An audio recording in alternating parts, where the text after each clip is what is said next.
इकलौती बहन सूर्य, चंद्रमा, गौरा और पार्वती आदि देवी देवताओं के भी चित्र मनाए जाते हैं। सुहागिन स्त्रियों को इस दिन निर्जला व्रत रखना चाहिए। रात को जब चंद्रमा निकले आए तब उसे अर्घ्य देकर भोजन करना चाहिए। पीला मिट्टी को गौरा बनाकर उसकी पूजा करनी चाहिए। यदि दीवार पर करवा चौथ बनाने में कोई सुविधा हो तो करवा चौथ का चित्र बाजार से लाकर दीवार पर चिपकाया जा सकता है।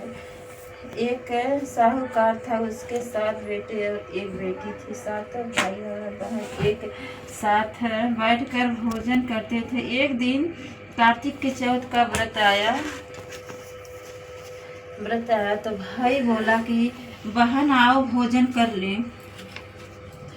बहन बोली कि आज करवा चौथ का व्रत है, चाँद उगने पर ही खाऊंगी। तब भाइयों ने सोचा कि चाँद उगने तक बहन भूखी रहेगी। तब एक भाई ने दिया जलाया, दूसरे भाई ने छलनी लेकर उसे ढका और नकली चाँद दिखाकर बहन से कहने लगे कि चल चाँद उग गया है, अर्घ दे ले। बहन अपने भाइयों से कहने लगी कि चलो अर्घ देते हैं। भाइयों बोले तुम्हारा चाँद उग गया होगा, हमारा चाँद तो रात को उगेगा। बहन ने जब अकेले ही अर्घ दे दिया और खाने लगी तो पहले ही ग्रास में बाल आ गया, दूसरे ही ग्लास में कंकड़ आए और तीसरे ग्लास में मुंह की ओर किकड़ा। तो उसकी ससुराल से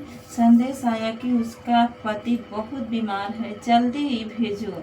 माँ ने तब लड़की को विदा किया और कहा कि रास्ते में जो भी मिले उसके पांव लगना, और जो कोई सुहागन का हो तो रास्ते में जो भी मिले उसने यदि आशीष दी कि तुम 7 भाइयों की बहन, तुम्हारे भाई सुखी रहे और तुम उसका सुख देखो। सुहागन का आशीर्वाद किसी ने भी नहीं दिया। जब वह ससुराल पहुंची तो दरवाजे पर उसकी छोटी ननद खड़ी थी। वह उसके भी पांव लगी तो उसने कहा कि सुहागिन रहो, सपुत्री हो। तो उसने यह सुनकर पल्ले में गांठ बांध और ननद को सोने का सिक्का दिया।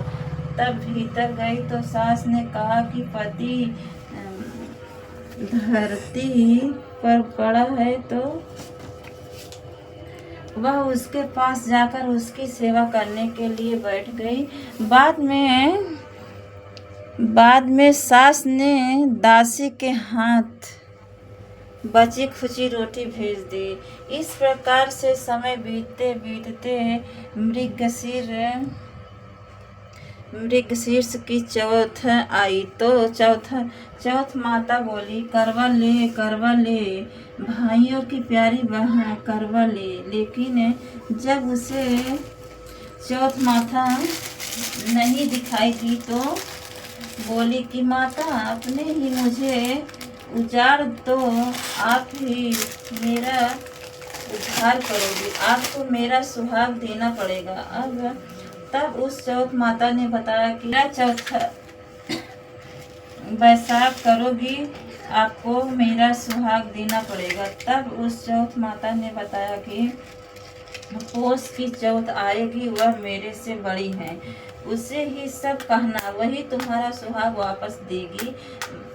पोष की चौथ आकर चली गई, माघ की चली गई, फाल्गुन की चली गई, चैत वैशाख जेठ आषाढ़ और श्रावण भादव की सभी चौथ आई और यही कहकर चली गई कि आगे वाली को कहना। असौस की चौथ आई तो उसने बताया कि तुम पर कार्तिक की चौथ नाराज है, उसी ने तुम्हारा सुहाग लिया है, वह वापस कर सकती है, वही आएगी तो पांव पकड़कर विनती करना। यह बताकर वह भी चली गई।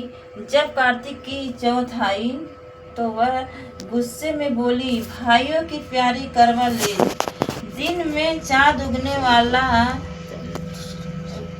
उगने वाली करवा ले, व्रत खंड करने वाली करवा ले, भूखी करवा ले। तू यह सुनकर वह चौथ माता को देखकर उसके पांव पकड़ गिड़गिड़ाने लगी। हे चौथ माता, मेरा सुहाग तुम्हारे हाथों में है, अब ही मुझे सुहागिन करे। तो माता बोली, पापीन हत्यारिन,